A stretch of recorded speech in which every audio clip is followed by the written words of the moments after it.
Un boato squarcia il silenzio della notte. Siamo a Monteberico, la strada che porta al santuario di Vicenza. Notte silenziosa, poi alle 3 del mattino un grande botto che sveglia chi abita nelle case alla fine della prima curva. Si accende una luce, qualcuno esce per strada per capire cosa sia successo. Alle 3 di notte dormivo e semplicemente ho sentito un gran colpo, mi sono svegliato, sono sceso e ho trovato la scena che in parte state vedendo.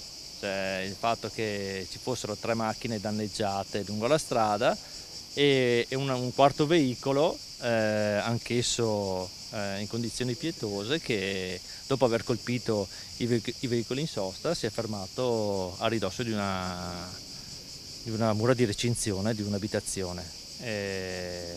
A bordo c'erano 4 persone, 4 ragazzi, per fortuna non in gravi condizioni, perché tutti quanti insomma sono scesi dall'auto con le loro gambe, quindi non ci sono stati gravi danni fisici. Quello che è accaduto non è ancora chiaro. Toccherà alla polizia ricostruire la dinamica dell'incidente, ma stamattina ciò che resta sono queste 3 vetture parcheggiate esattamente dove lo erano la notte scorsa, quando una macchina evidentemente a grande velocità gli è andata addosso, rimbalzando poi sul muretto dall'altra parte della strada che è stato demolito dall'impatto.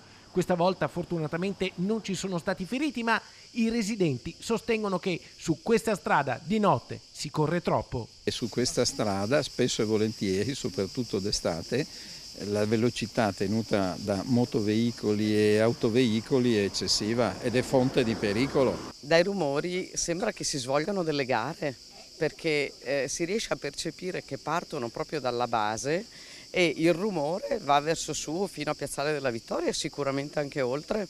Quel che è certo è che il comitato di Monteberico, formato dai residenti della zona, oggi coglie l'occasione per rilanciare all'amministrazione di Vicenza la richiesta di maggiori controlli e di dissuasori di velocità. L'unica soluzione che vedo plausibile potrebbe essere quella di un attraversamento pedonale con annesso dosso e forse in quel caso lì, ben segnalato, permetterebbe che le macchine e in generale tutti i veicoli arrivassero un po' più piano, un po' più adagio. Chiediamo che venga in qualche modo studiato un presidio di sicurezza anche per tutelare gli abitanti della zona. Sono mesi e mesi che chiediamo comunque come comitato di Monteberico più controlli, un'attenzione maggiore a questa che è una via principale della città che porta al santuario di Monteberico, un'attenzione maggiore. Fare polizia stradale e sicurezza stradale non è solo fare i divieti di sosta, ma è anche controllare la velocità in questa via che sta diventando ormai una pista di Formula 1. Siamo pronti anche a una petizione, una raccolta firme proprio per sensibilizzare l'amministrazione a questo.